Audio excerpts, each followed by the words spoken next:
예레미야 21장에서 23장까지 말씀입니다. 21장부터 23장 8절까지는 예레미야의 9번째 설교이고 23장 9절부터 23장 끝까지는 10번째 설교입니다. 이 9번째 설교는 남유다 말기의 그 네 왕들에 대한 심판의 예언인데 역사적 순서에 따라서 열거하지 않고 마지막 왕인 시드기야 왕 이야기부터 하고 그 다음에 나머지 세 왕을 이제 역사적 순서대로 이렇게 언급을 하고 있습니다. 그러니까 결론부터 먼저 언급을 하는 것이죠. 이스라엘이 멸망했다는 것입니다. 이스라엘의 불순종으로 인해서 결국 멸망됐다 하는 것을 이제 예언하는 그런 거죠.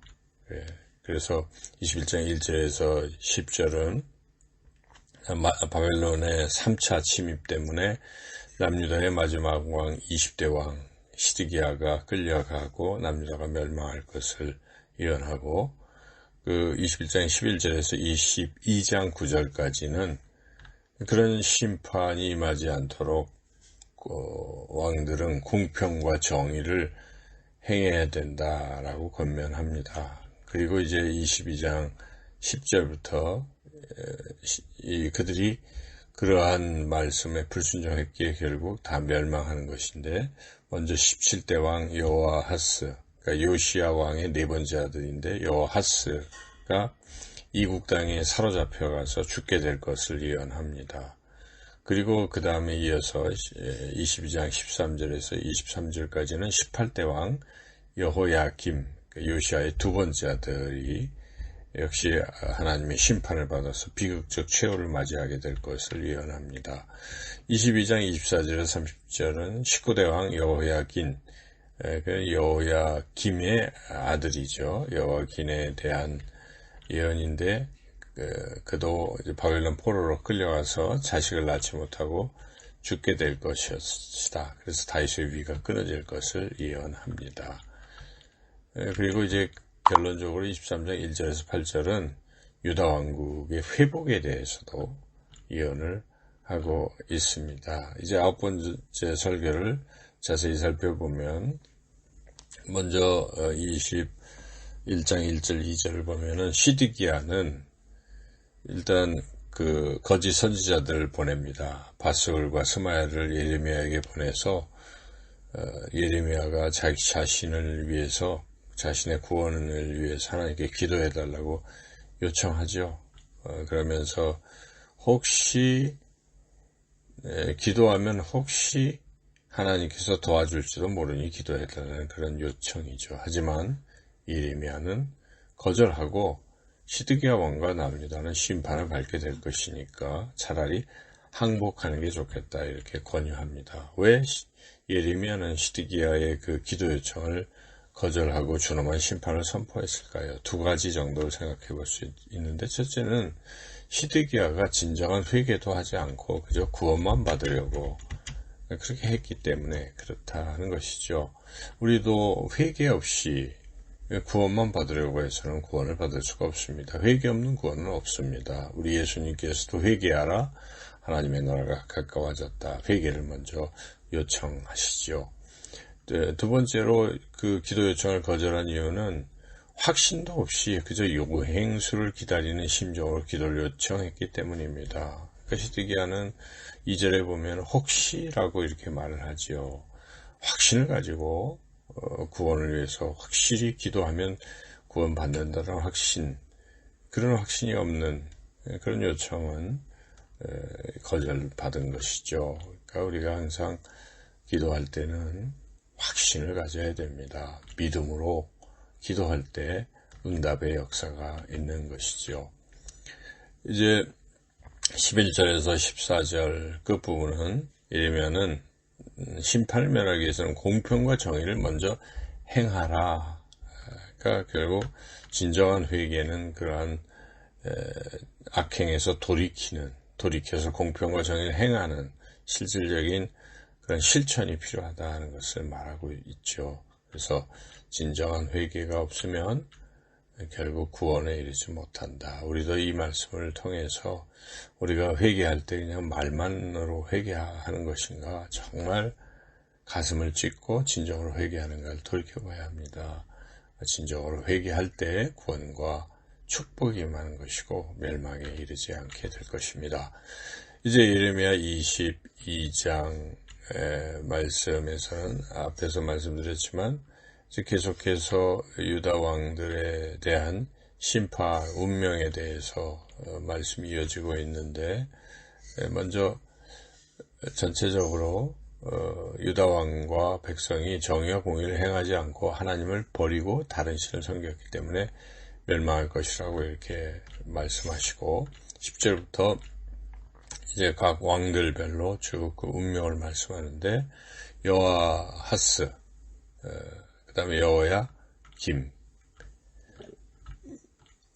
그리고 여호야긴의 그 운명에 대해서 예언을 합니다. 그 예언대로 그들은 다 멸망하고 맙니다. 그래서 여호아하스는 포로가 되어서 다시 돌아오지 못하고 그것에 죽게 될 것이라고 예언했는데, 그 예언대로 여호아하스는 즉위 3개월 만에 애굽의 느고왕에게 포로가 되어서 잡혀갔죠.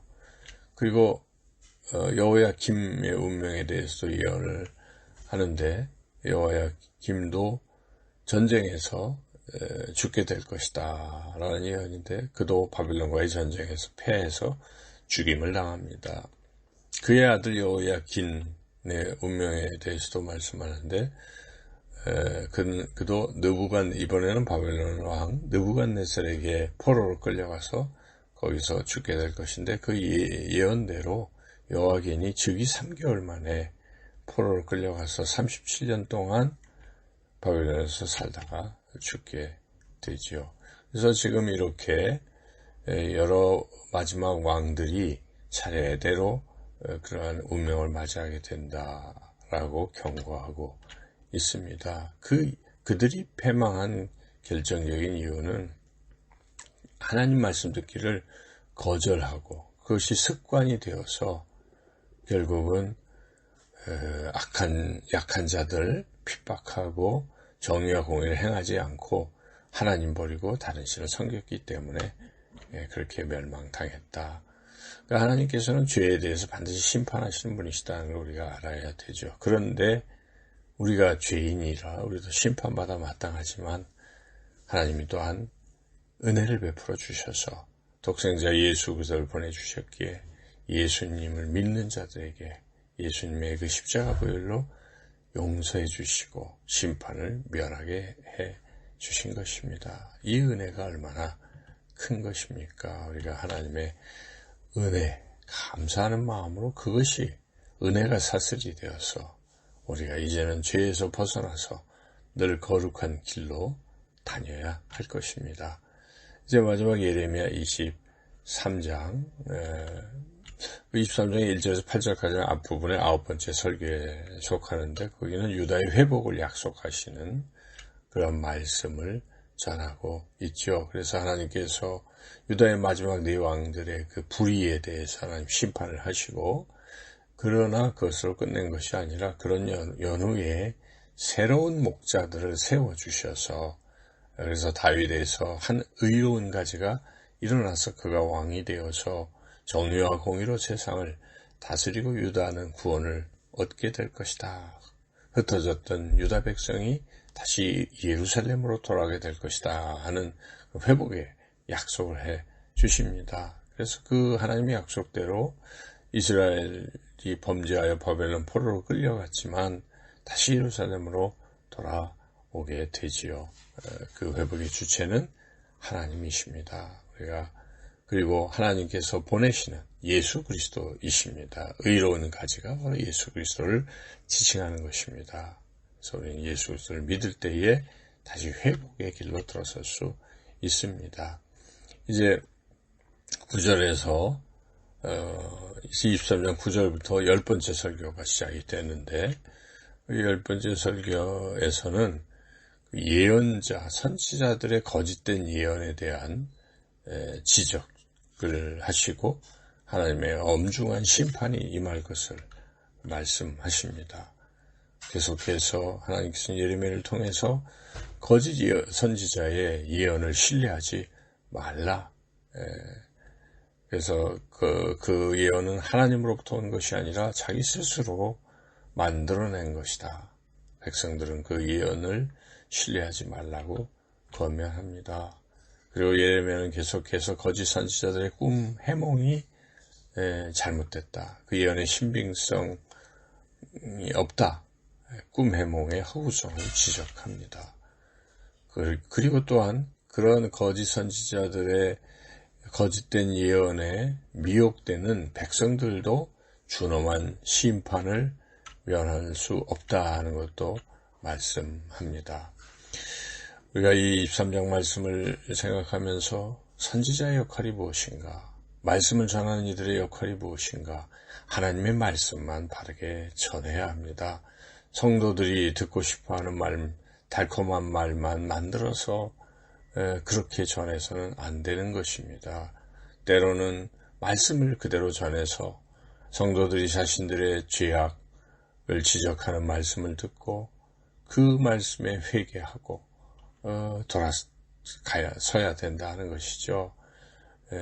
그러나 아프다 해서 그 아픈 상처를 건드리는 말을 하지 않고 자꾸 내버려 두면 아픈 상처는 골마서 썩어 들어갈 뿐입니다. 결국 멸망할 것이죠. 고통을 일시적으로 멈추기 위한 진통제 같은 그런 달콤한 말만 전해서는 안 되는 것이죠. 문제는 듣는 백성도 그러한 말만 좋아하면 결국 썩게 된다는 것이죠. 사람들은 보통 칭찬에 약하고 칭찬 듣기만 바랍니다. 책망이라든지 좋은 충고는 들으려 하지 않습니다. 그런데 그런 것이 오히려 자신에게 독이 될 수 있는 것이죠. 그래서 잠언 25장 12절 말씀에 슬기로운 자의 책망은 청정하는 귀의 금고리와 정금 장식이다. 그래서 슬기로운 자의 책망을 청정하라 하는 것입니다.